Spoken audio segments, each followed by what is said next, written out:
Thank you, everybody who's joined us at 4:15 on the dot. And I'm sure that we'll see more people kind of dropping in as far as we get going with this. But in the spirit of kind of trying to keep to as tight timings as we can, we'd really love to now welcome you then to our event, Practical AI for Schools. This is a collaborative event brought to you by the International Schools Network and the Independent Schools Portal. In this event, you're going to hear from 5 leading AI providers who will delve into the benefits and opportunities available to harness the power of AI for your schools. From personalised learning and progression to tracking and leadership tools, as well as well-being, there's something here for everybody that ultimately kind of is driving better outcomes for students that you teach. At this end of this session, you're going to see there's a survey link, so please stick around to access this.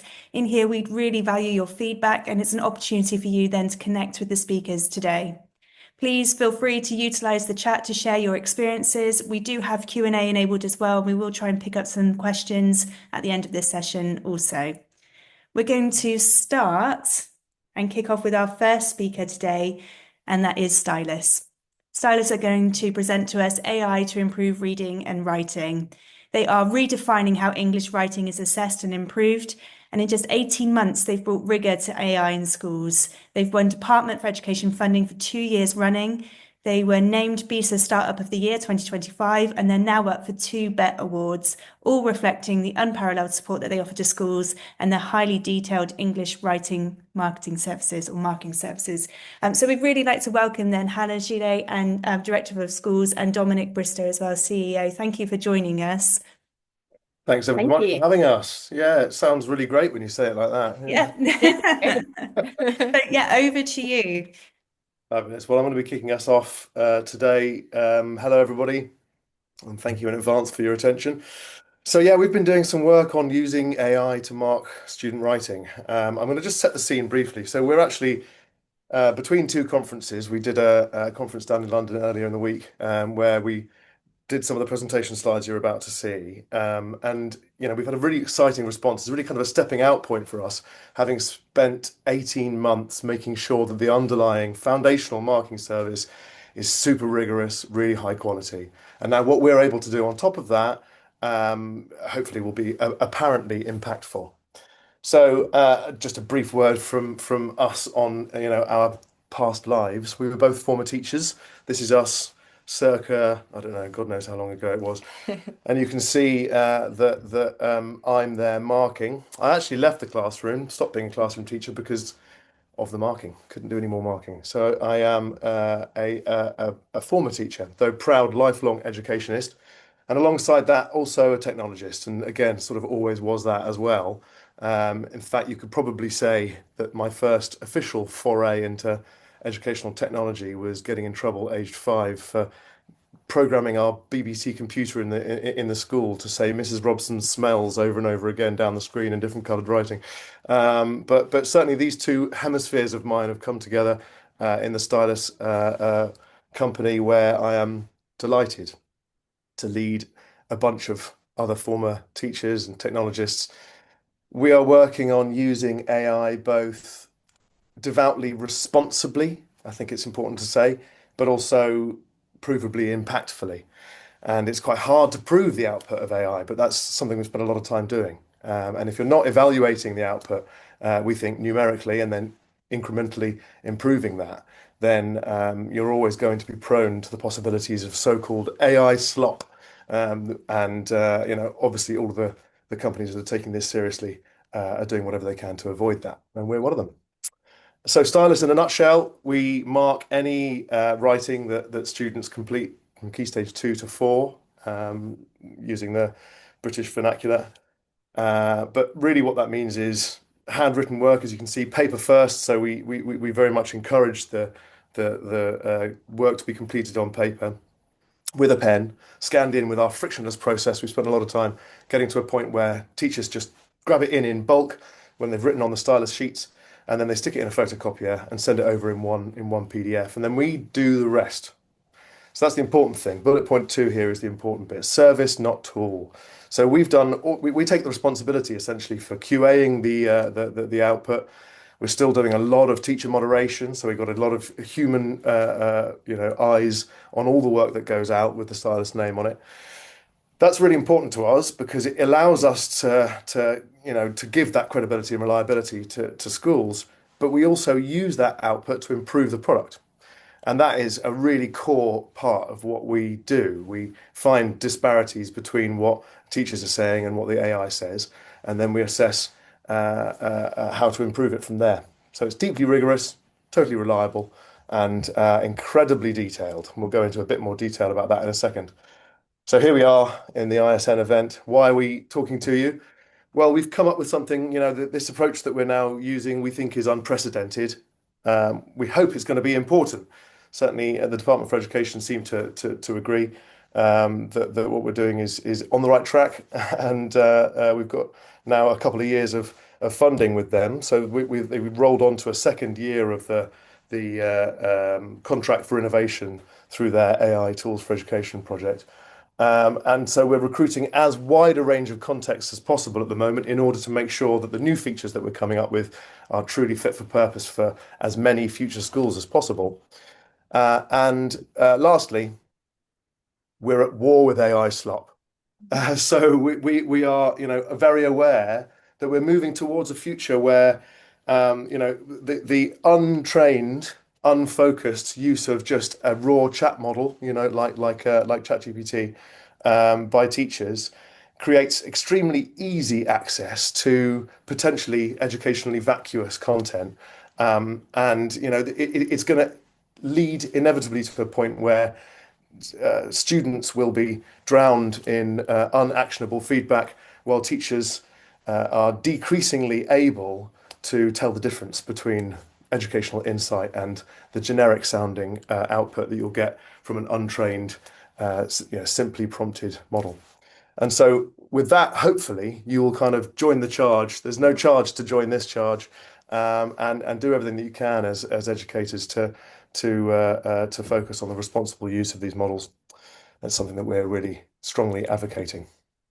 Okay, so just the rest of the presentation will go like this. We're going to talk to you a bit about the underlying context, so the writing, improving writing, and why it's so important in schools. Then I'll briefly touch on the technology again, and then we'll talk about them both together in the form of the stylus service. For now, over to Hannah, our Director of Schools, to talk about writing. Cool, thank you.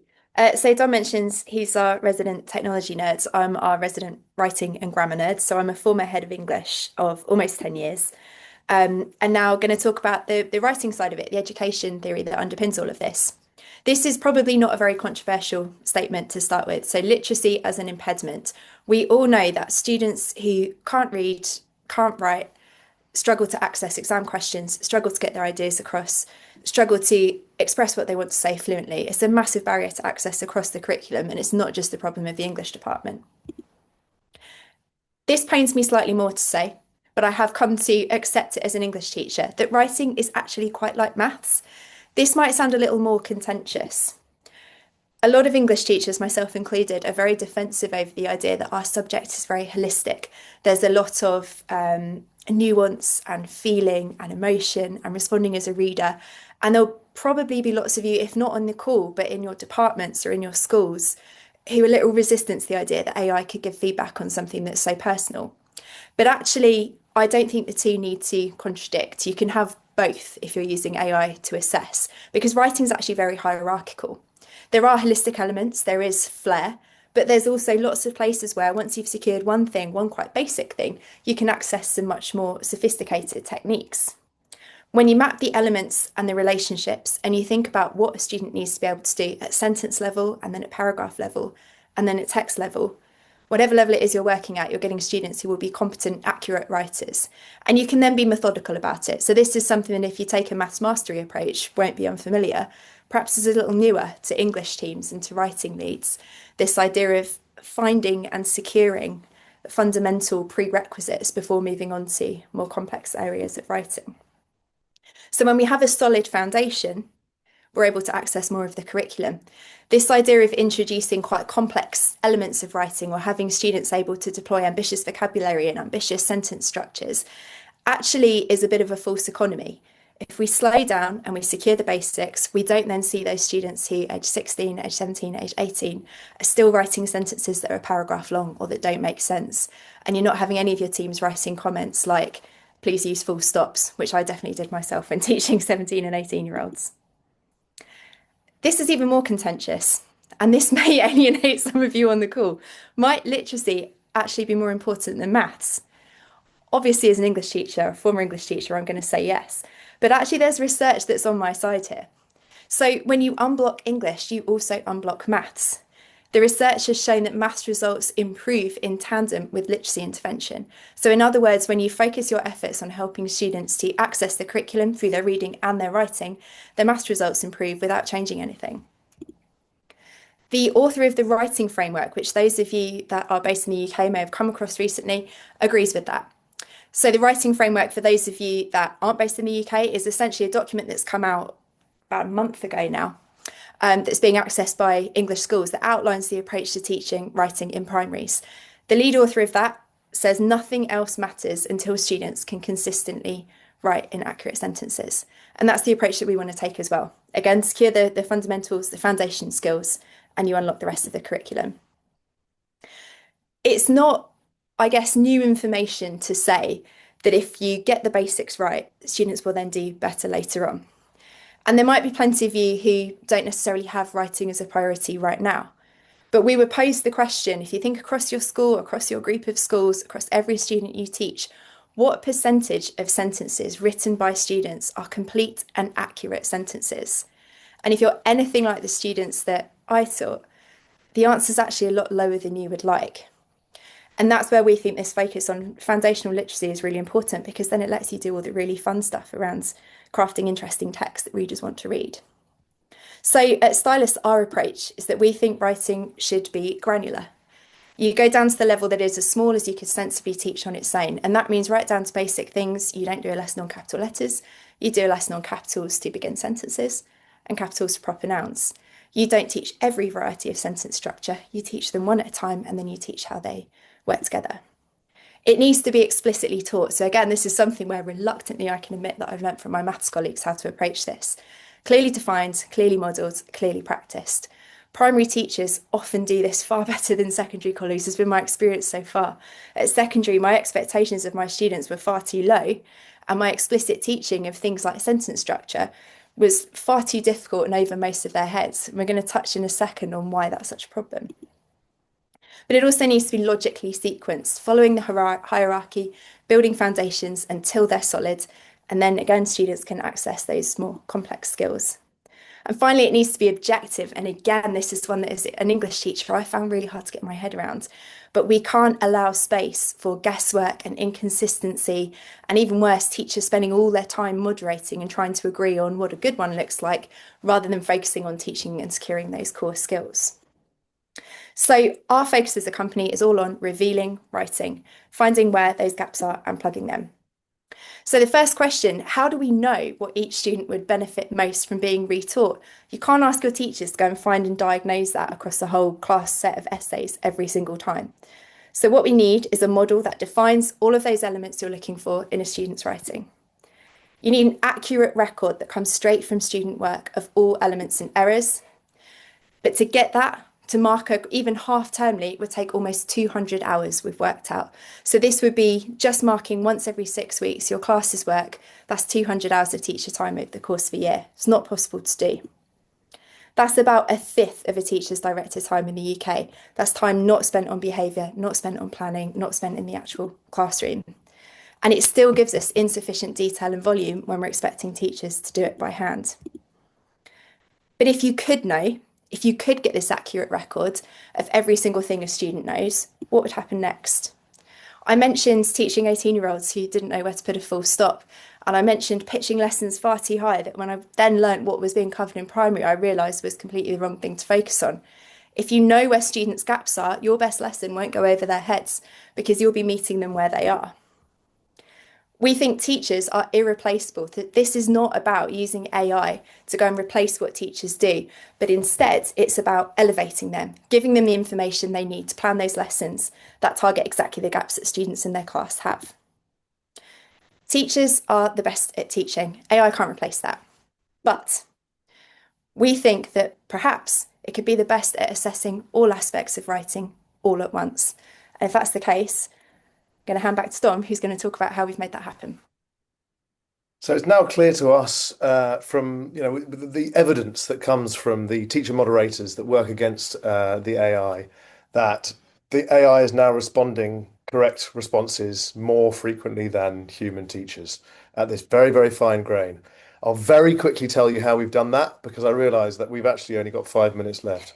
And you probably want to know what it is that we do for schools. So we'll jump through this bit reasonably quickly. This hype curve that I could spend hours talking about is true of the incidence of all new technologies. After an innovation, people get very excited about the expectation. They get inflated expectations because they get excited about what they could do.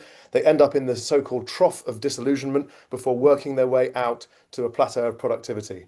We've worked really hard, having got really excited, and everybody will have their own personal experience of this, of using ChatGPT and getting an uncanny response for the first time, but then realizing that it hallucinates and so on. We had these early experiences and have worked our way out up towards the plateau of productivity, and we've done that even though the time-saving benefit of AI has been questioned by papers such as this. We'll send you these slides. We've done that by carefully identifying the individual decisions that need to be made and incrementally improving them. There's an analogy I use, which again I could spend ages talking about, but I'm going to spend 10 seconds instead, which is a conveyor belt.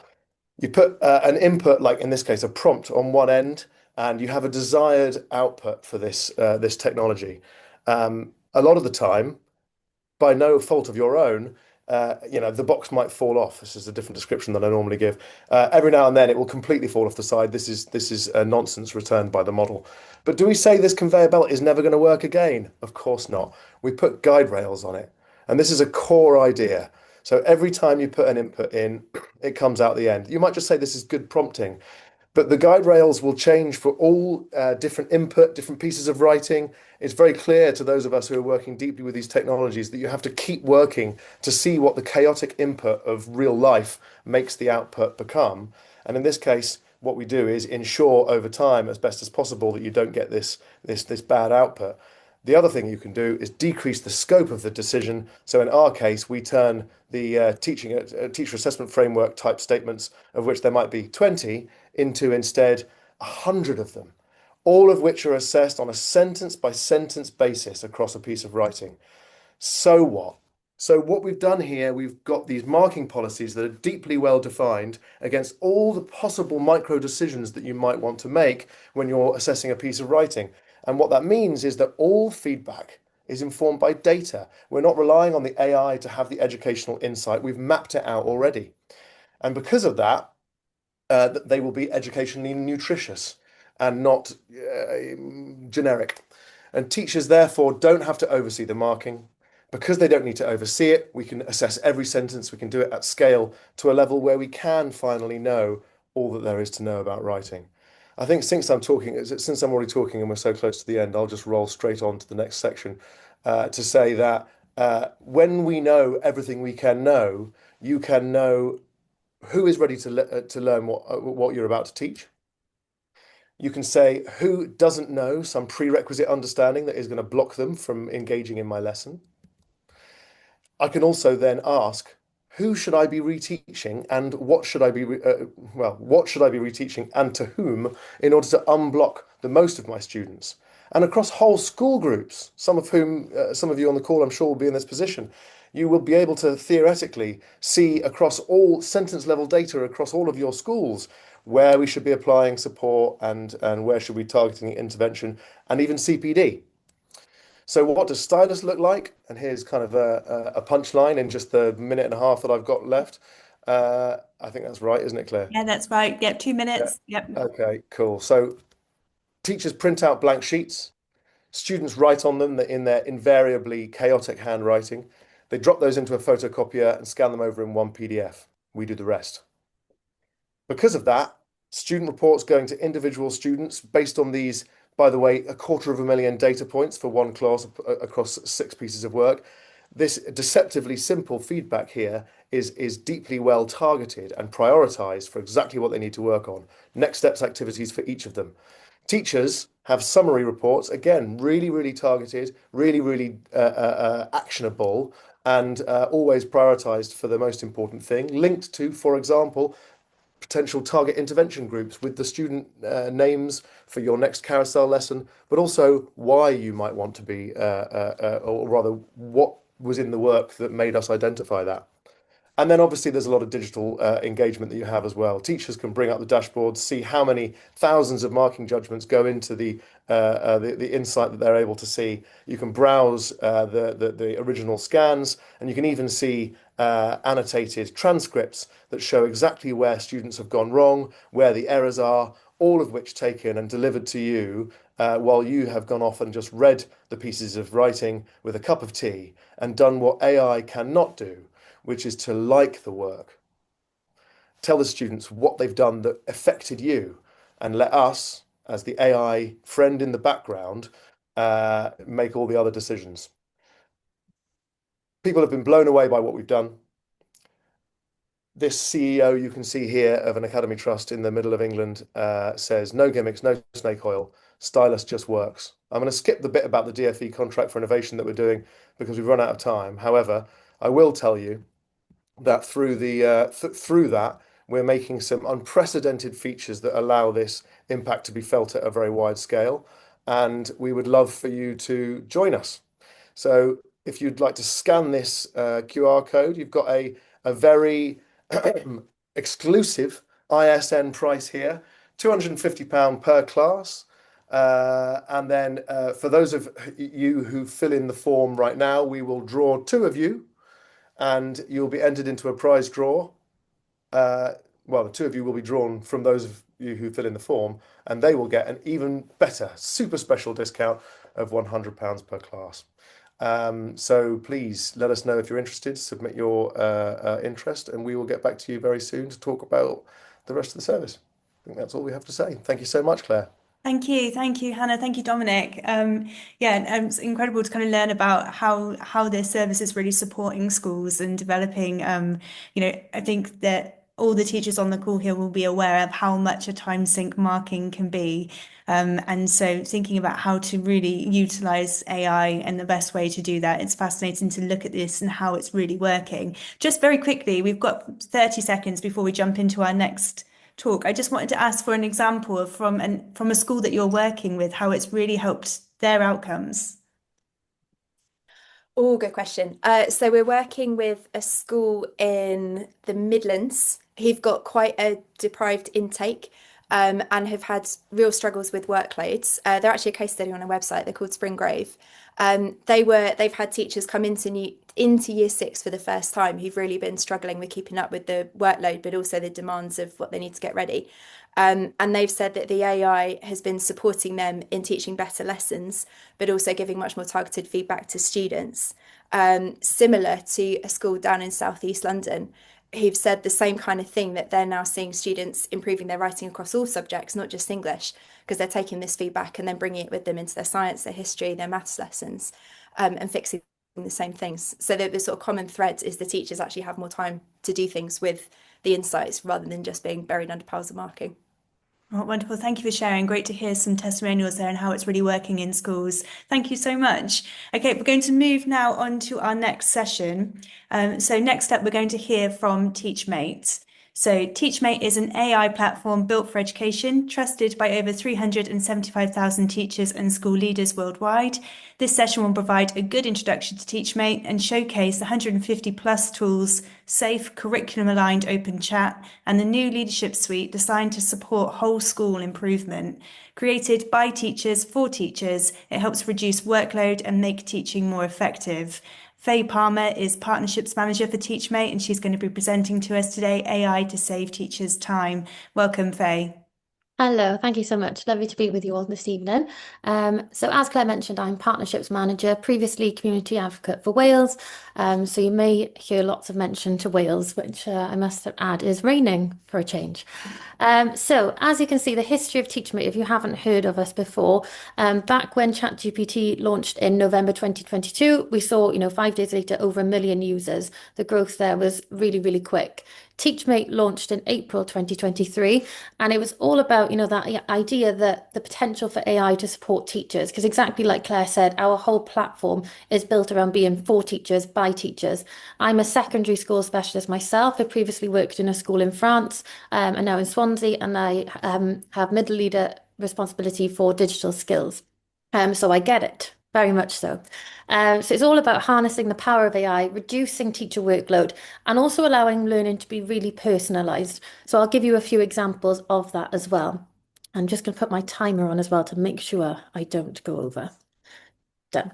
So you may recognize our co-founders as well. We've got Chip, Mr. P, who recently had his MBE, and Ian as well, our CTO. So you often see them because they've been a part of the DfE digital safety codes and things. They're very much a part of, the change and that journey towards understanding AI and that consistency in schools and understanding how to use it safely. So basically, they started with a large language model from OpenAI, who created ChatGPT. They've enhanced it with education-specific data linked to curricula all around the world. So it doesn't matter where you are. I saw that there are lots of countries being mentioned earlier, and you can use TeachMate to really help your teachers to save time and to create those personalised resources. They spent hours and hours designing the prompt. So even if you've got some teachers in your school who are a bit resistant to AI or who just don't feel confident, TeachMate is the perfect platform, to support them on that journey to really make the most of AI. We've then added some nifty integrations with Word, PowerPoint, and Excel. So whether you're a Google platform school or you use Teams and so on, TeachMate can support you in whatever approach you have. So it is fully GDPR compliant, and all data is stored and processed in the UK. But like I mentioned, there are over 150 tools. So whether you are a school leader, a teacher, whether you have admin responsibility in school, there is something for everyone. So I think the best way to see about TeachMate is to trial it. So at the end, I will give you some details about how we can sort that for you and your school. But like I say, the tools are designed to save you time and to create that super personalized learning. So if you think about that really challenging learner in your class, they're really capable, but when it comes to that assessment, they just don't showcase their skills because it doesn't really engage them. You could have a really reluctant reader with a very niche interest in intergalactic pirates. You never know. So what do? Do you scan through a load of resources in the library? Do you go through, that resource you can remember from 10 years ago that really worked for Joe Blogs? Or do you take 10 minutes and do you take 2 minutes and use TeachMate to create those personalized resources, whether it be a scheme of work, lesson plan, a slideshow, worksheet, whatever you need, you can create that in minutes with that pupil in mind and be very specific about your requirements. So with TeachMate, that limit has been completely removed. You've got a bespoke resource, make it right by your side, kind of like a digital know-it-all, thinking about the curriculum in the background. We have just recently launched our new site, which I'm really proud of, and I'm, looking forward to demoing that for you. We're calling it TeachMate 2.0 because it feels like an upgraded version of TeachMate. It's got a whole new suite of tools, but it's also got some other features, which I'll mention in a moment. But what's really key is it's still that same easy to use platform. It's trusted AI built by teachers like myself for teachers. We're always looking to develop new tools. So if you have a tool in mind when you trial TeachMate or you use it and you think, actually, that would be really helpful, we're always happy to hear people's ideas, and that's something we can look to develop in the future. I've mentioned many times already, but we have over 150 tools upgraded with smarter tech, sharper content, and better personalization. And the leadership suite now offers you tools designed to supercharge your school leadership.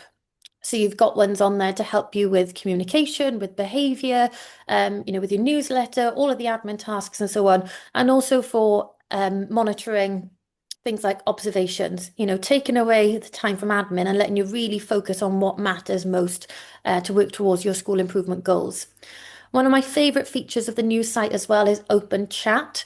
So you can prompt back and forth with ease, upload documents, you can copy and paste from framework, guidance, specification to make sure the output is really specific to the subject that you are working with, and search the web now a safe curriculum aligned AI chat. And that is all part of having an account with TeachMate. And I'll show you that in a second. Also, as well, as part of the school subscription, Like my school has a school subscription. It's enterprise ready, so it's powerful, it's secure, and it's purpose-built AI for education.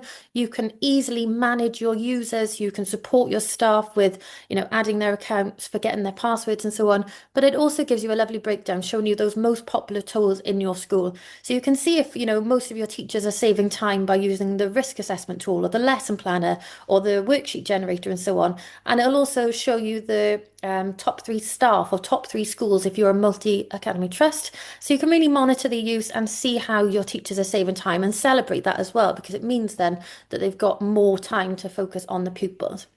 Now, with any AI, we're mindful that it always needs verification, and accuracy is really important to us at TeacherMate. So we always say to people, when you're inputting the information, consider the word set. Be specific, evaluate the output, and if it's not right for you, try again. You also have the refinement bar at the bottom of the tools as well with the output. And now I know many schools in Wales use that to translate. So for the Welsh speaking schools, they translate the resources into Welsh. Personally, in my school, we have high EAL, so lots of pupils who speak English as an additional language. So for very quick support scaffolding, any lesson that I create a word bank in that language for that pupil, so that the accessibility is far higher and it takes me seconds. I just pop it onto my PowerPoint at the end and they're just in the rhythm now, coming in, seeing the word and being able to apply it to their understanding by the end of that lesson. Now, I've got some tools here to show you. So they are link tools. What I mean by that, it'll make sense in a minute, is use one tool and then seamlessly work through the tools towards the end goal. So I'm just going to come out of there for a second. Now, before I show you those tools, as I've mentioned many times, very proud of it, I am in Wales. So my country is set as Wales, so it will automatically pull through my default curriculum of the 2022 curriculum for Wales. Of course, if you're in England, you can set it there, or if you're international, you can choose whatever curriculum works best for you. So it really does support wherever you are in the country. Now I'm just going to make sure that I click save. There we go. So the first one I'm going to show you is our medium-term generator. Just bring it up for you. 1 second. So with the medium-term generator, some people call it more like a scheme of work organizer. So with this, I'm going to bring up, say, curriculum for Wales, and something we've been recently planning in my school is a new scheme of work or medium-term plan for the woman in black. So it's for English. We've had a brand new specification this year. So if you look, I've got it here ready. So I'm thinking about that unit 2, belonging and so on. But I want to create lessons that are going to develop people's oracy skills and help the learners to really focus on what that new specification is asking for, because it's brand new. So of course we haven't got a lot of information as to what they want. So I'm just going to put here, focus on oracy skills. There we go. And create a speech related to the theme of belongings. Just being a bit more precise there. And then exam content, I've just copied and pasted from the exam specification straight from the guidance, so that my output is going to be really specific. And you can see one of the features we got on our new site is it actually tells you what the AI is doing. So you as a teacher can be, confident in the knowledge that it's considering everything that you would if you were to spend the time to plan this. So it's taking the information from the 2022 curriculum for Wales statement, it's verifying the accuracy, and it's building the lessons, and there you go. So it's broken it down, a suggestion for me, a kind of brief scheme of work, looking at the objectives, a summary of the lesson, and the key knowledge that the pupils will acquire in that time. Now, just for the sake of time, I'm going to say that that is a perfect output for me. I've verified it, great. If you weren't happy, you could use the refinement tool. If you felt that it wasn't perfect for your class or it wasn't considering the needs of XYZ, you can use the refinement bar there to change it. However, I'm going to suggest that that's perfect. I've done my set goal and I'm going to link it then to the link tools here. So you can see that lesson planner is there. I can select any of the lessons that the medium-term generator has just suggested for me, so 1 to 10. So let's start with lesson 1 and go across to lesson planner. Just loading that for you now. There we go. So what it's going to do now is it's going to pull through the information from the medium-term generator to populate my lesson plan. So I don't have to type it again. It's really easy. It's going to pull through that for me. Just going to pop that in there from where I changed my settings. So the learning objective has been taken from the medium-term generator. However, I now have the additional feature of being able to integrate a specific pedagogical theory. Now, a lot of our schools love this because schools are focusing a lot on developing understanding of Rosenshine's principles, or in my school, we work a lot on Bloom's taxonomy to really develop our questioning and challenging pupils. So from a consistency point of view, this really helps teachers to understand how to apply that pedagogical approach, and it can really support, especially newly qualified teachers or teachers who've been training for a long time and haven't got that time to put the research in. It can really help to, build that knowledge across the school. So I'm just going to leave that there because obviously the exam specification was copied in earlier, and click generate.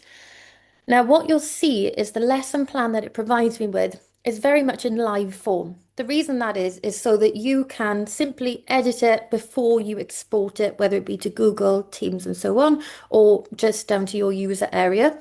And the other thing that it's going to do is also give me the rationale as to why or when it's suggested that Bloom's taxonomy be included. So again, really helping to build the knowledge of your teachers and not just providing them with the information. So when they're verifying the output, they can see exactly where the AI has taken that from. So you can see here, this is what I mean by live version. So I can change objective to aim and so on. I can change it up in any way I need to. So it's built this lesson. Again, imagine a set approach. I'm proofreading it all, making sure it's accurate.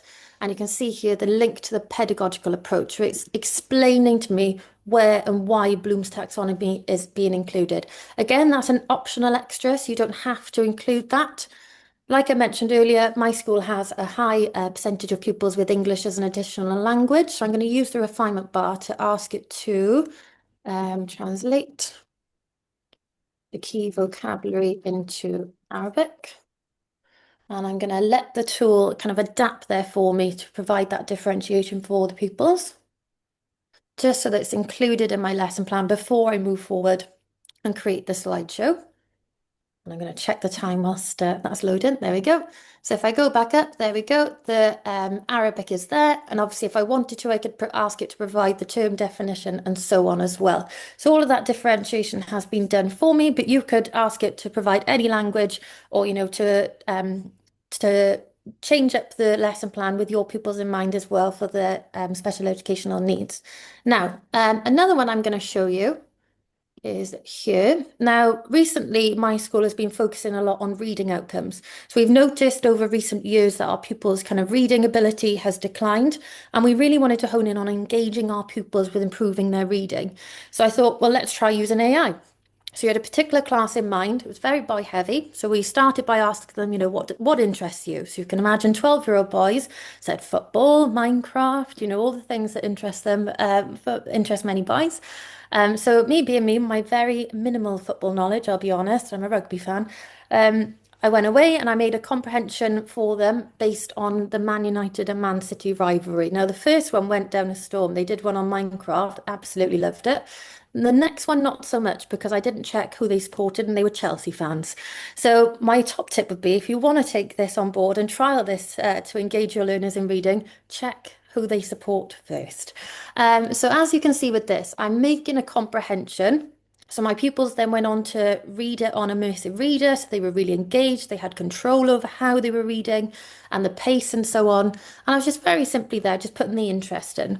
But you can also see that you can then decide the read and focus. So every single time we created comprehension with the questions, I was focusing on the same reading skill. So that way then I could monitor their progress, monitor their understanding, and ensure that, it was really helping to engage with them, but in a way that me as a teacher, I could selfishly look at, is this really working, and not just from an enjoyment perspective, but also from an outcomes progression. So when you generate it, you can see it creates the comprehension, you get all the questions, and then the answers are provided as well. Again, you get this in live version, so you can change it if you feel that it's too challenging or if it needs to be simplified and so on. You just use the refinement bar to do that. Now, I'm now going to take this to another of our tools. So the last one I'm going to demo for you, which is called our quiz generator tool. Now, if your pupils are anything like mine, they love a good quiz. They love to be engaged with things like that. So I'm just going to show you your subject, and all I'm doing here is copy and pasting that text which we've just created on the comprehension generator. Another way I've used this is my pupils were reading The Secret Garden, and I never knew how much I was going to cover in a lesson. Sometimes we'd go off on a tangent. For example, at one point they'd never heard of cholera before. So I was like, oh my gosh, I've never heard of cholera. So we went through all about disease. We were talking about the history behind it. They were loving it. And they were a class who were 80% English as an additional language. For them, it was great because they would be in challenge with this new vocabulary. So all I did was just copy and paste the chapters that we read. And then I asked the AI to specifically ask a question on cholera. So making sure that that understanding was being checked all the time. So I'm just going to put here a number of questions, 10, let's just say 30 questions and single choice. Now you can see, again, it's showing you how it's analysing it and everything, you know, it's curriculum aligned, so it's drawing through that information from the curriculum for Wales in the output as well. Now you could use this as a quiz on a slideshow, on a PowerPoint if you wanted to, or on the board as a worksheet. I personally like to use online platforms. So I'm just going to show you very quickly how I use Blockit. So again, imagine it's set 80-20, that 80-20 approach, you know, verifying it's all correct. The questions are there with the answers. All I'm going to do is download it as a CSV file. There we go. So you can see it's downloaded. Now, this isn't my actual account. This is my kind of backup account, because obviously if I brought up my actual Blockit account, you see all the pupil names, because it also gives you a breakdown of, you know, their scores and so on. So all I'm going to do is click here, test 1, 2, 3, and I'm going to do CSV import create, upload. Oh, 1 second. There we go. And instantly I've got my quiz there ready to host. So from a, you know, progression understanding, assessment for learning and so on, I can engage my learners in that instant assessment for learning and ensure that it's really tailored to what I've just taught in the classroom and not kind of what I'd assume they're going to cover. You know, if you want to pre-plan an assessment, which a lot of us do and take time to do, sometimes we don't quite cover everything in the lesson, so things can get lost in the quiz. With this, it's so quick and easy to do, like you just saw. You know, you can make sure that that assessment for learning is really refined. Now, the last one I'm going to show you is this open chat feature. Now, rather than start from scratch, I'm going to show you an example of how I have used it. So you can see I use it all the time for all sorts of things. I'm also in charge of staff wellbeing. I'm in charge of digital skills and English teacher as well. So open chat is helping me all the time. But for this, with that new specification, you can see here, I've told the chat, you know, this is what I need to work with, and I copied and pasted that information from the spec. It's given me some assessment suggestions, and then basically what it's gone on to do is provide me with model answers, so I can do that I do, we do, you do approach in a really concise way in line with the specification. Now, I'm just going to ask it here, for example, I'm trying to build on my pupils' oracy at the moment, looking at a speech related to modern society. So let's just have a look here. So create a model answer speech for this question in line with the specification. And then going back to what we were looking at earlier, I'm just going to pop that in there so it knows exactly what we're thinking about. Here's the guidance, and send it across for it to make one. So I could have been more specific, you know, asked it to be very particular about how many words and so on. But you can see that it's given me an introduction, the body of the speech to consider, and the conclusion. So I can chat back and forth with this safe curriculum aligned chat then to provide a perfect model answer within seconds, minutes for my pupils. Whereas before, creating those new resources would have taken a really long time. So chat is one of the features which I definitely recommend you all take a look at, because wherever you are in the world, there's something there that, you know, that's there to help you, and it'll definitely make a huge difference. So that has been a whistle-stop tour of Teach Me. Obviously, there are a load of tours, and I'm really proud because they all say I'm the one who loves a chat and Teach Me, and I've actually finished with 1.5 minutes. So if you have any questions, by all means, you're welcome to email me, or if you scan that QR code, there is a little box there for you to write whether you want a free trial, if you've got any questions, tool suggestions as well. I'm more than happy to pick them up there. But yeah, it's been great to chat to you. So if you have any questions, by all means, let me know.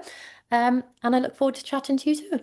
Great, thank you so much, Faye. That was a brilliant whistle-stop tour of all of those features and really how you can reduce teacher workload. So thank you for modelling those for us as well. It was fascinating to see then the range of curriculum and different pedagogical approaches you had as well that you could pull out there.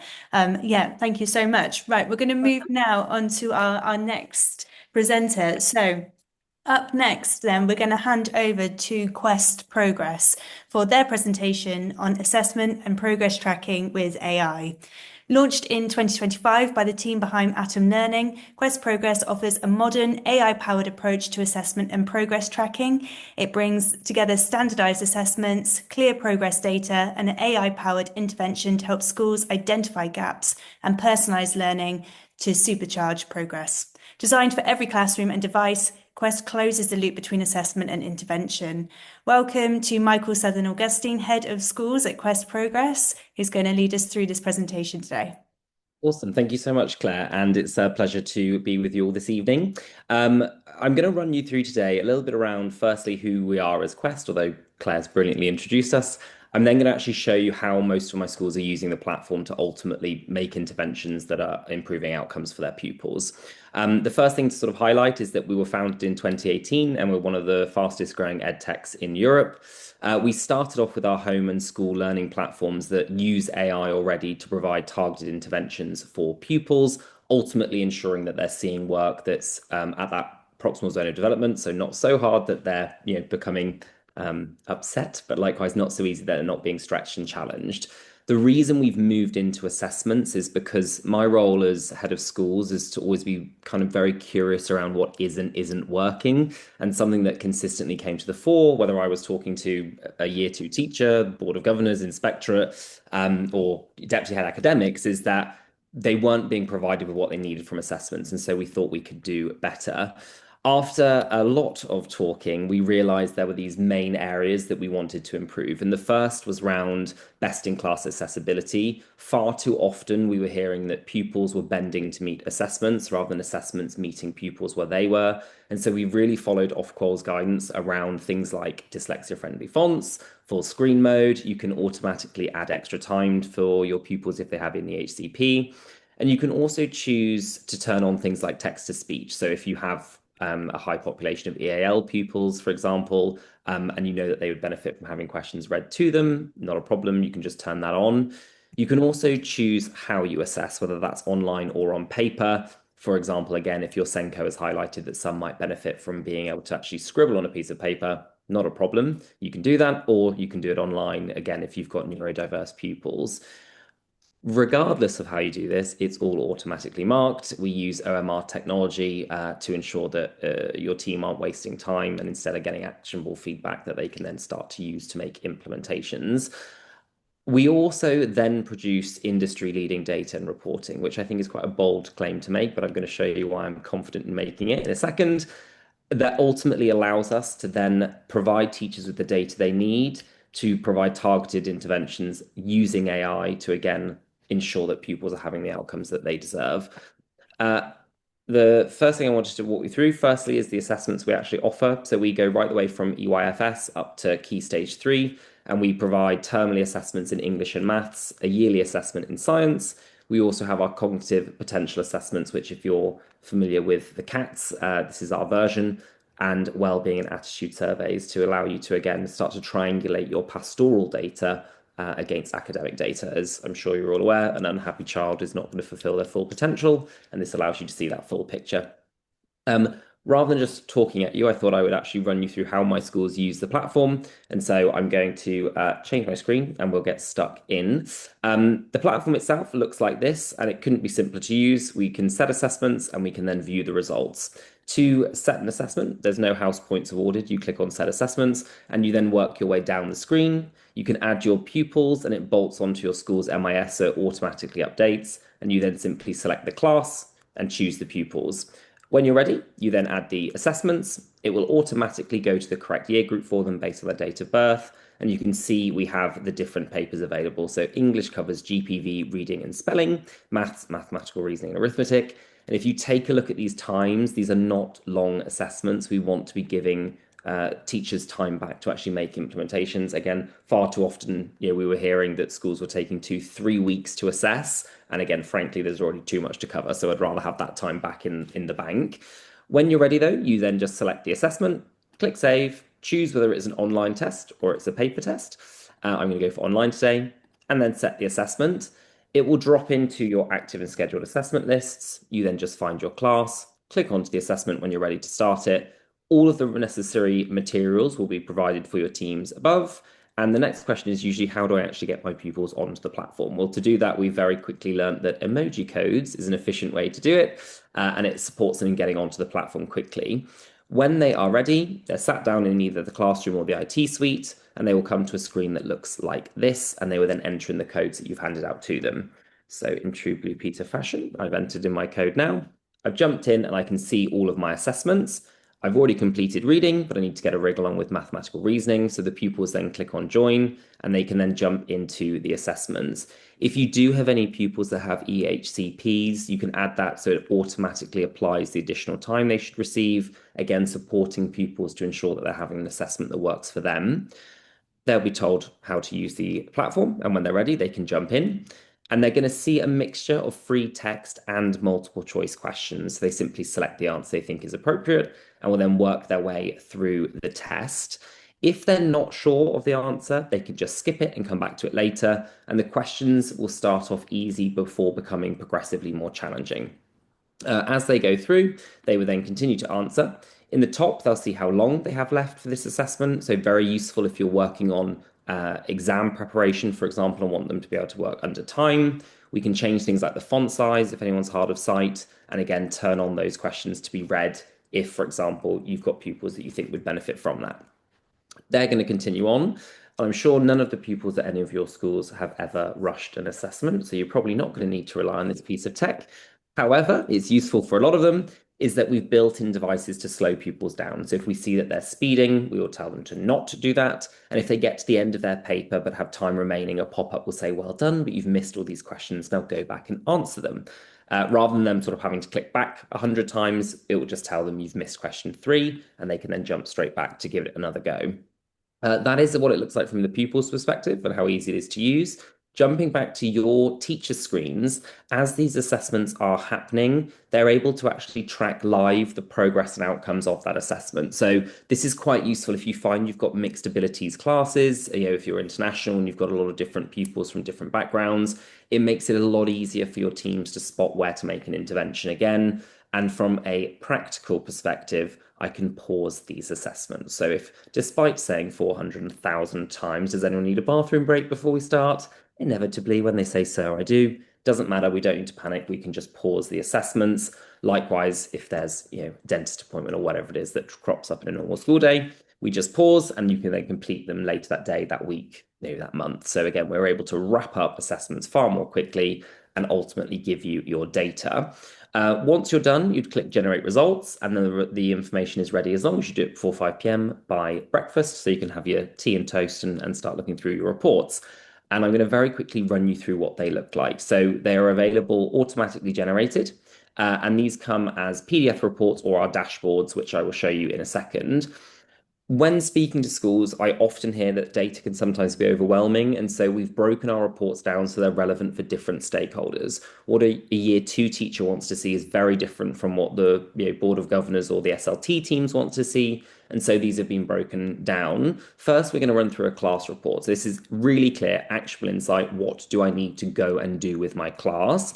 And you can see, firstly, you'll receive a long list of all of your pupil names mapped to an age standardized score, which in turn is mapped to a performance band. So working below, working towards, meeting expectation. I'm sure you're all familiar with these. If you've historically been using GL, you may have experienced bunching in your data for your very academic pupils. We have introduced Greater Depth Plus as a category, which indicates they're in the top 3% of the national sample. So it really gives you an understanding of how you push and progress these further.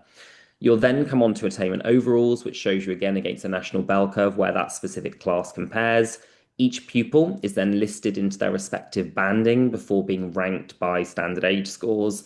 Again, as one of the other contributors mentioned, if you've got ECT teachers that maybe aren't as confident in what they need to do, this helps them understand that although Fran is technically meeting expectations, I'm going to want to stop her moving into working towards, and I want to push Chloe into greater depth. So we can start to, again, differentiate where we apply and how we support our pupils. We then provide you with an overview of things like the content domain. So where are the gaps that we have seen this term or this year? It's going to show you areas of mastery versus areas of or opportunities to make interventions. And in this case, it's in measuring space, as only 40% of my pupils could answer that question. That is then broken down again for your different pupil groups. So you can compare boys, girls, EAL, SEN. Senkos really value this because often there is a different theme emerging for your SEN pupils. And again, they need slightly different interventions. You then have things like our QLAs, helping you spot those trenches or those peaks where you're showing mastery before coming on to a classic gap analysis, but we're not fighting with an Excel spreadsheet, putting in ones and zeros, it's just done. And then also showing progress. Now, parents really value this because it is ultimately how you demonstrate value add, and you are able to clearly demonstrate how their grades have changed and what their standardized age scores are doing as they progress through the academic years. And you're able to track that right the way from the time that they join the school, whether that's in nursery or reception, all the way through to when they matriculate. I'm going to very quickly touch on our school reports. This is much more top level, more for SLT members, but it will provide you with standardized age scores across each of the subjects and year groups where work has been completed, and will then allow you to look at how the whole school performance compares by things like subject. So now I'm looking at arithmetic across my entire school compared to the national average. That is then broken down by year group before being mapped back to a performance band. So, in this instance, 12% of my year twos are working below. That is really out of scope with the rest of my years. I need to do something about this. And it may be that you say, yeah, we know we've got a big SEN population. Brilliant. As long as we're aware of it, we can then track and put in place the necessary interventions to drive those outcomes. I'm going to leave the school reports there because I want to show you our dashboards.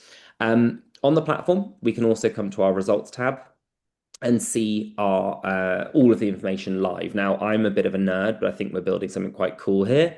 And we are welcoming anyone that wants to trial it for free. If you do so, I would love feedback on this specifically. One of the favorite parts of my roles is going and annoying my engineers and telling them what they need to change.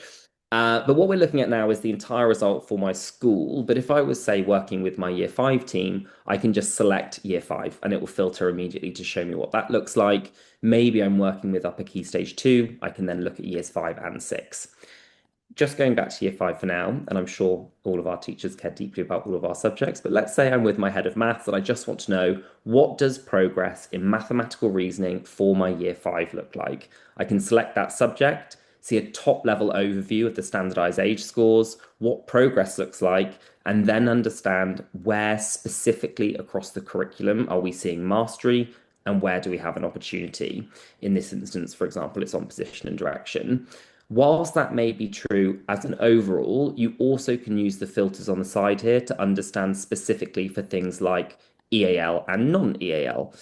Or I could use it, for example, to see my SEN and non-SEN and see whether there is something that needs to be done. And in this instance, my SEN progress is limited compared to my non-SEN. So how do we rectify that and what do we need to do? Below all of these, we can then come in to see things like our QLA, and we can, under that, see a gap analysis, which helps us understand, again, what that broader theme looks like across my class or my year. Once we've understood that from a top level, and what all of your teachers will then do is deep dive into the individual pupils. And so let's say Azzy, for example, it's parents' evening. I can pull up his report and see what Azzy's progress looks like across the board. And as you can all see, something has gone wrong in English. I can then open this up to see what's driving this. And actually, it's not all bad, In this instance, actually, reading is improving. It's his GPV that is the problem, and it has a continuous decline. I can then click onto the assessment to see, again, the standardized age scores, how long they spent on this assessment, but where the opportunity is for this pupil specifically, and it is in syntax and verb agreement. I can then come down, review the transcripts, see the questions they got right or wrong in either green or red. And importantly, I can also see how long they have spent on that assessment or question. So I'm sure none of your pupils have ever rushed, but do I think they've been able to answer it correctly in 10 seconds? Probably not. Again, thinking about our sort of senior school assessments, really helpful for spotting things like exam technique, where we know they need to be slowing down, especially if they're going to be sitting in an adaptive exam that will then ratchet up or ratchet down in difficulty to stop them getting those high scores. Again, parents will be really keen to know that that's being addressed at school. The key thing here is now that we understand where we need to make interventions for ASI, we can go away and do so. So I'm going to go and make interventions in syntax and verb agreement, and I'm going to go and have a lovely term. Our platform and Quest trains the algorithm so that when we assess, it knows where to pitch the difficulty, so that when your team are then setting their lessons and their homeworks, it is going to be using the AI to focus the questions appropriate for each individual pupil automatically at the click of a button. So I'm going to go away and I'm going to sit ASI some additional homework, and it's going to be on syntax and verb agreement. He will then come to his own platform. He will log in and he can see, lo and behold, he has homework in his to-do list on verb agreement and phrases for that syntax. They will then be able to jump in and they can work their way through the questions that they're presented with and have an additional opportunity to see this again to build up their confidence. Importantly, they are given instant feedback if they get the question wrong as to why that was wrong and how they should approach these questions in the future. And those scaffolded resources will support them. Now, you'll be delighted to know I've not set a long homework for us to go through today. But if they continue to get the questions correct, the algorithm will then start to ratchet up the complexity and difficulty of that question. If they get it wrong, they will start to ratchet down. So we're constantly at that proximal zone of development where pupils feel confident and able to improve. If they're not sure, they can also access these resources. They're all teacher written, and they're going to provide the pupils with really clear guidance again on what they need to do. Within our help sheets, there's always worked examples. There's also things like if there's something that we know trips pupils up, it will say, don't fall foul, this is a red herring, make sure you take a look at this. They can also access video content if they would prefer to sort of recap on what was covered during the day. They would then continue to work their way through that assessment, hopefully gaining mastery. Please don't judge me for my ability to get these questions correct, but ultimately having the opportunity to have targeted interventions built on what we now know about that pupil. And this is allowing ultimately us to close that loop between assessment and then targeted interventions specific to those pupils. If they're given that opportunity, we know academic outcomes improve. And what we then do is we go and we reassess. Once we've done that, we've had a lovely term, we can then take a look and say, right, we put in place those interventions. Have they actually worked, which is the key thing? And I can come and take a look at English in my next assessment and say, well, yeah, GPV has gone from 69 to 86 standardized age score. Still not where we want to go, but we're now moving in the right direction. And I can open up my next assessment and say, has it paid off? And in this instance, I can see, yeah, verb agreement has. Syntax is still problematic. We still need to work on that, but ultimately we can then track and measure that progress as the pupils move through the school system. I'm just going to move back to my slideshow. I'm nearly done, I promise. We're also then working, and you're more than welcome to trial this platform. It's free to do so, but we work with the leading schools both within the UK and indeed internationally, and it is not uncommon for us to be saving them a huge amount of money. It is probably the only time your bursars will be happy with you. In terms of the cost, just so you're aware, it's around £1.75 per assessment. So English, which includes and covers reading, GPV, and spelling, is £1.75 per pupil. We absolutely guarantee to save you money, to put it very simply, but we are also more at the moment looking for schools to support us in our development. As I said, I was being sincere. We're releasing updates every single week based off what our schools are telling us. And so we want to continue developing. In terms of next steps, if you would like to, you're more than welcome to trial the platform for free. You can either message us at info@Quest Assessments, or I'm sure our information will be circulated after this, but you can complete those with a year group of your choice across the subjects that are important to you. Again, don't take our word for it. We have brilliant feedback from the schools that we work with, but also I would say, again, give it a go. See if it works for you and see what outcomes you're able to deliver as you move through the spring term, for example. I don't know how long I have left, Claire. You have 3 minutes. Oh, So brilliant. yeah, I'm happy to ask you a couple of questions, or if if you've got a little bit more that you want to show us, then please, utilize your time how you wish. More than happy to answer some questions. Yeah, wonderful. I mean, a question that came up for me was how much access parents had to this as well. So do parents also have a login so that they can monitor what's happening in terms of homework? Absolutely. So they can look at the transcripts and the reports for the homework and the lessons as well on their own parent portals. We also automatically generate pupil reports, and we've found, I think, the right balance between enough information so that parents feel confident, but not so much information that they become overwhelmed and try and step in the way of the teachers. But they are automatically generated as well. So for things like parents' evening, a huge step, a huge amount of work taken off. We're also, we're just getting going. So the reports that we've now got, we're also looking at using AI. I was really pleased to hear the previous speaker talking about how it needs to be used carefully, creatively, but in a way that actually is ultimately sensible.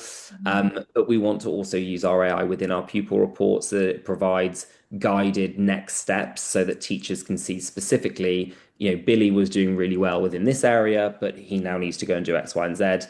And again, that automatically being produced for our teachers to make report writing a lot quicker. We know and we hear consistently that the amount of hours that teachers spend doing this is enormous. So anything we can do to alleviate that would be good. We also are working on, just to sort of give you an idea of why I'm rapidly turning grey, is as Stylist pointed out, we also are allowing AI to mark long form answers. We use OMR technology at the moment, so again, it scans the papers you uploaded as a PDF, and the platform will then be able to mark that for you, specifically looking at more things like creative writing, so that they're able to actually get those again hours back for teachers to do what they do best, which is to teach. Yeah, wonderful. Thank you so much. And we've finished directly on your time there. So thank you so much, Michael, for sharing. Okay, wonderful. We'll move on then to our final session for today. So the last session is the role of AI in wellbeing. This is provided by Bounce Together and Amazing People Schools. So I'm just going to run through a quick blurb for both, and then they'll jump in and run with these presentations. So Bounce Together is a UK-based wellbeing platform that launched in 2019 to help schools monitor and improve mental and physical health among pupils, staff, and parents. Their survey tools enable schools to capture pupil voice, identify safeguarding risks, track wellbeing trends, and link them to academic outcomes. So we're going to welcome Bob Wilkinson, Managing Director from Bounce Together, and then we will move into talking with our next provider for this session, Selena Whitehead, who's the Head of Education at Amazing People Schools, which is an award-winning platform offering schools resources for personal development from early years to age 16. And its mission is to unlock every young person's potential by using diverse role models, building character strengths such as resilience and empathy, and embedding inclusion, mental well-being, and life skills alongside academic learning. So welcome then to Bob and Selena, who will be running this session for us. Thanks so much, Claire. We're actually a little bit more sort of intertwined in our presentation, so we're actually going to do it in a slightly different order. But thank you so much, and what an interesting afternoon that it's been. So yes, we're actually talking about the building the human, and just bearing in mind that in the AI world, with all of these decisions that you've got to make. So we're really here to talk about the future ready skills that we have. If you just go on to the next slide, Bob. This was a quote that I came across from Forbes, talking about the skills that remain irreplaceably human, and they are not becoming less valuable, they are becoming foundational. So AI, 83% of employees believe that AI will make uniquely human skills more critical. And research from the World Economic Forum backs this up, talking about empathy, judgment, creativity, adaptability. So these aren't soft skills anymore, these are core differentiators, and that's very much what we're going to talk about today. So this is backed up by the OECD. This is really an international awareness now that character is possibly the most central outcome of education, and that only materializes and develops where it's valued and made visible and where it's seen. So it's no longer okay just to have a motto across the school or to say, well, we have school values. It needs to be visible and valued and where it's seen. So just before I hand over to Bob, I'm just going to talk very briefly about what character strengths are. They are the personal traits that reflect our personal values, the qualities that help us to be our best selves. And crucially, when we're talking about character strengths, we're talking about strengths that benefit ourselves, but also benefit other people's. And all of these character strengths can be developed. Now, crucially for what we're talking about this afternoon, which is about well-being, it's about looking at those character strengths and seeing how they can support mental health and well-being. So this is a quote from Seligman, who is one of the pioneers of positive education, and Csikszentmihalyi. Possibly, if anybody knows the way that you say that better than I can. But their research really showed that, I mean, this is quite a fancy way of saying it, exerting and habituating. It's a little bit academic speak, but basically living your character strengths, knowing your core values and your core strengths and living them day out, allows people to experience a sense of fulfillment and results in a satisfying life. And we've done a lot of research pulling in international research into different character strengths that very much shows how developing those strengths can support mental health and well-being. But before I go into any more details about those, I'm just going to have a quick look about why we still need to be talking about AI. In amongst all of this, you're also dealing with growing mental health crisis in young people across the world, a pressure to conform, online influences, body image worries. Wherever you are in the world, there are concerns about internet addiction, a growing anxiety and depression in our young people. And on top of all of that is AI. And really what we are here to say is that we have a wellbeing flourishing together platform working with Bounce Together and Amazing People Schools to give you the tools to be able to build the human as everybody navigates the new AI world. So just to sort of clarify before I hand over to Bob, well-being can be understood as how people feel and how they function, both on a personal and social level, and how they evaluate their lives as a whole. And it's our contention, if you like, that we have a really interesting pathway to show you as to how we can support this in this AI world. Over to you, Bob. Always helps when you unmute yourself. No, thank you, Selena, and a very nice definition there as well. I think there's been books written on the topic. But hi everyone, and thanks so much for joining and listening to us. I guess just a bit of background about me. I've worked in, so you know who I am. So I've worked in schools and technology for over 15 years, where things have radically changed during that time and are changing still. But somewhere along the way, I started seeing schools paying a lot more attention towards this thing, well-being and mental health. So that definition certainly helps clarify what that actually is. It was never a thing when I was at school, that's for certain. But a few years ago, we set out on a mission at Bounce Together to help schools support children and young people, their well-being, by effectively harnessing technology and specifically the use of data and its role within that to help them measure this within the school context. And ultimately, the reasoning for that is to help them realize their potential in their education, not just in their education, but also in longer term outcomes in terms of their adult lives as well. So we know there's a really strong correlation there. So in terms of what we're here to talk with you about today, one solution that we've come up with in collaboration and one solution to the challenges that our children and young people face within this crisis that we're in is a new package from 3 very well-established organizations that we've fused together in a collaboration called Flourishing Together. So it's a new, innovative, and crucially a strengths-based approach to wellbeing for schools that gives you all of the materials and the strategies to embed this into your setting effectively. So it's strengths-based. What do I mean by that? I mean that the starting point is asking what is strong and not what is wrong. I certainly have a propensity to look at what's wrong.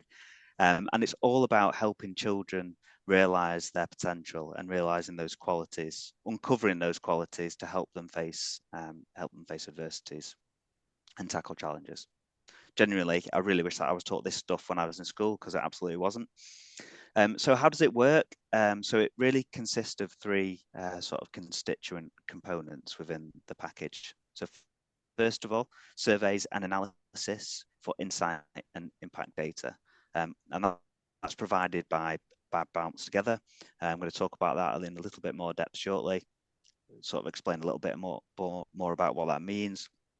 And then secondly, over 2,000 digital resources and lesson plans, all age appropriate and culturally appropriate to help your pupils find and realize their strengths, and that's provided by Amazing People Schools.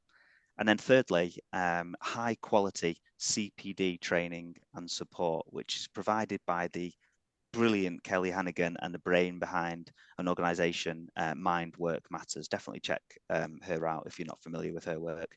And she's come up with a course that we're launching in 2026 to help knit these two things together. So data and your next steps. And it'll help you implement this approach really effectively and really easily. So if you put these three key elements together, it gives you a full framework and all of the tools that you need to create a truly what we think is a thriving strengths-based approach for schools. And it's designed to help every student reach their potential. So just to expand a little bit on the Bounce Together element and what that gives you and how it works ultimately, it's a software platform that's loaded with evidence-based surveys to help you measure well-being and mental health in a school. So we only work with schools and organizations that support schools, which means that all of the insight that the platform provides you with is fully contextual for a school, and it's appropriate for settings as such. So using the surveys through our online platform, it'll give you fantastic data that schools use for three key purposes.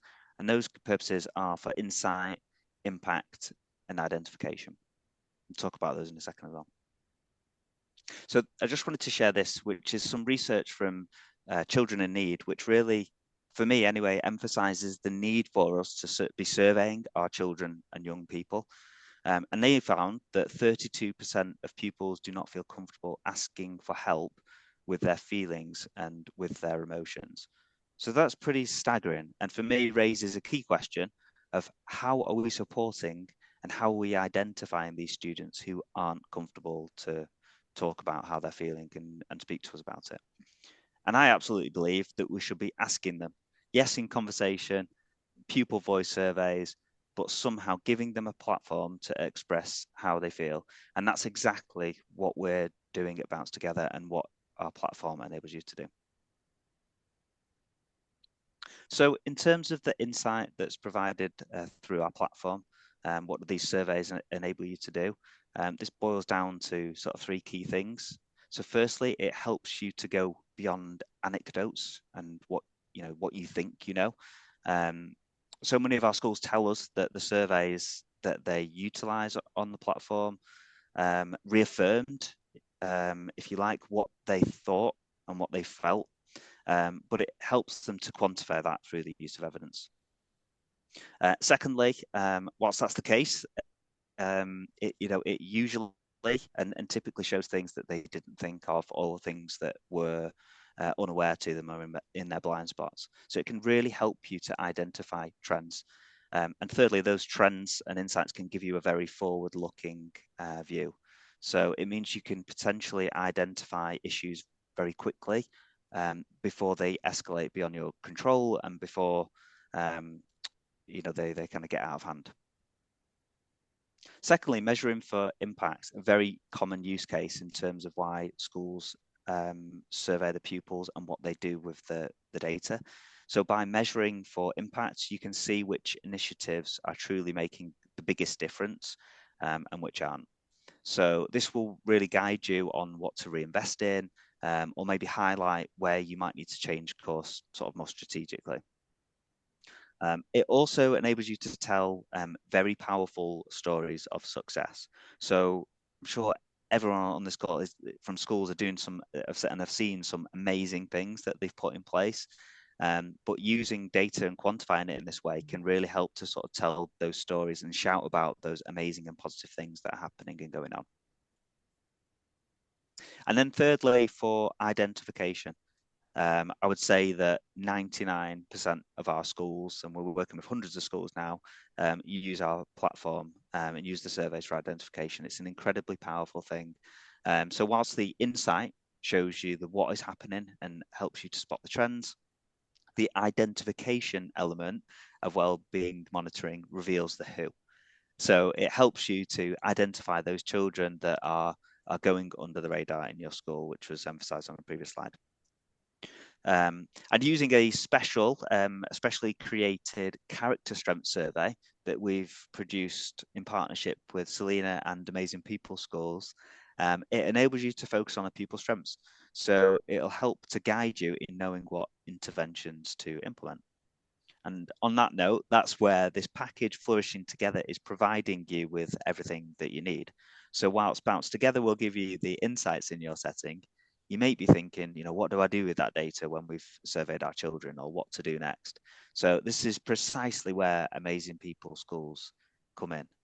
And I'm going to hand back to Selena, who's going to take us through that in a little bit more detail, I think. Thanks, Bob. Thanks. So this is our framework. It's a very easy to understand framework for youngest pupils right the way through senior school. And the idea is that every single one of your pupils and your staff sits at the centre of that framework. And we look at our thinking strengths, how we use our strengths of the head. We look at using our feelings, our strengths of the heart. We look at our strengths of action, what we do and how we do it. And we look at how we relate to other people with our strengths of community. And our two legs, our two pillars, if you like, that we rely on are our strengths of meaning, what gives us purpose and connection, and our strengths of self-regulation, how we manage ourselves. And really at the heart of the 2,000 plus resources that Bob mentioned is about young people understanding themselves and understanding which strengths they have, how they can use those strengths for better academics, for better relationships, and for their own mental health and well-being, but also those strengths that maybe don't come as easily, that they can develop in, all of these strengths can be developed and can be learned. Nothing is fixed. So it's about helping young people seeing themselves as a conductor of their own strengths, drawing on the strengths that they need for different occasions, turning up the volume when they need to, turning down the volume when they need to, aligning between different strengths across this framework and within each themselves. So I'm going to show you one strand just as an example, which is the strengths of the head and how we think. So these help us learn about the world. They highlight how we think, how we process information, how we intellectually engage with the world. One of the key things that keep coming up as a human strength when looking at AI are critical thinking skills, and they're only going to get stronger.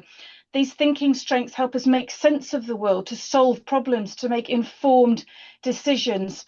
And we use assemblies and lessons and a whole range of materials from using role models from around the world to help to demonstrate these strengths in life. And there's a real balance between that mental well-being and that academic well-being that I think comes out really strongly.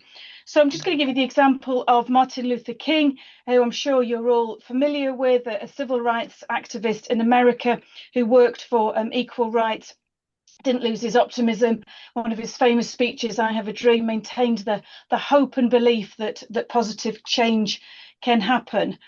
And optimism has been shown in the research to really support our mental health and well-being. Literally, optimistic people have better physical and mental health, and how we approach life can really support that.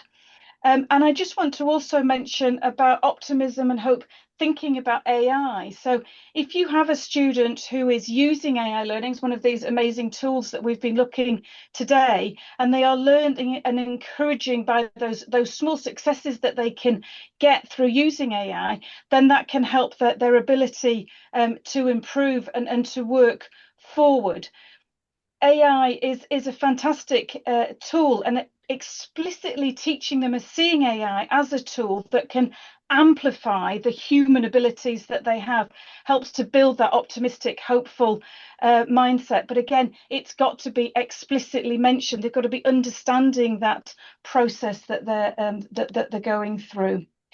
So just back to, again, how it works. As you say, we've got a whole range of surveys and analysis for insight. We've got a huge range of digital resources, and we use role models, 350 plus role models, past and present. And we're bringing in this very exciting CPD training and support element in 2016 as well.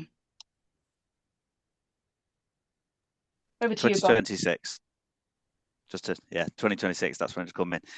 So yeah, just to give everyone an idea of pricing. So it's all an annual package, which means great news. You get full 12 months worth of access. Across the whole school, we only really provide whole school solutions as well.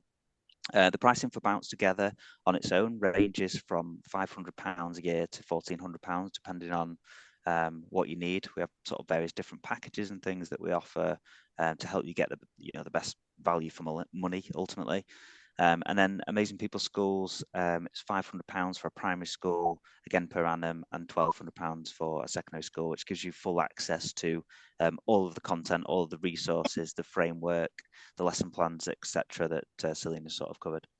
And then there's a special offer. If you buy that as part of the Flourishing Together package, then you can receive a large 20% discount on a recurring basis as well. So definitely want to give you some food for thought there. So in terms of next steps, thank you so much everyone for listening. I suppose in terms of the pricing, the best thing to do if you've got any queries is to get in touch with us. Our email addresses are on screen, and I'm sure that Claire and co will circulate those after the session. And then one other thing to make you aware of, if you want to run the character strength survey that we've talked about today, or any of our evidence-based surveys on the platform in your school, then you can do so free of charge. So just scan this QR code and you can find out a little bit more about how that works and what that can do for you. Wonderful. I think that's what we've got to say, Claire. Thank you. Yeah, thank you both. It was great to kind of finish the session today and looking at some kind of different framing of AI and how it can really support in terms of those human characteristics and framing that as kind of human strengths as well, and really focusing on that optimism. I think it's been such a valuable session today, and really given all the educators who've turned up here really good kind of understanding of how different AI tools can really support right from start, and thinking about curriculum mapping and models and intervention and progress. There was so much here that was really valuable for all of our educators. So thank you to all of our providers for speaking today. I'm just going to drop in the chat now our survey link. So please do feedback on the session today through this feedback link, and you can also then gather all of the contact details for each of our speakers as well, and follow up with them if you didn't manage to catch their QR codes and email addresses at the end there. Yeah, thank you again, everybody. If there's any more questions, we have about 4 minutes left over if anybody wanted to drop any more questions in the chat. But I think with the Q&A, we've not had anything else come in. So for me, that's everything that I had. But if there's any questions that pop up in the chat now, I'm sure our speakers will be happy to answer any questions. Alternatively, if people need to shoot off because it's late on a Thursday, then I'm sure everybody would understand. Wonderful. Yeah, so follow the survey link. You can find everybody's details on there. And please do, you can, I'm sure, reach out to people on LinkedIn as well and follow up with everybody who's here on the call if you'd like to learn more.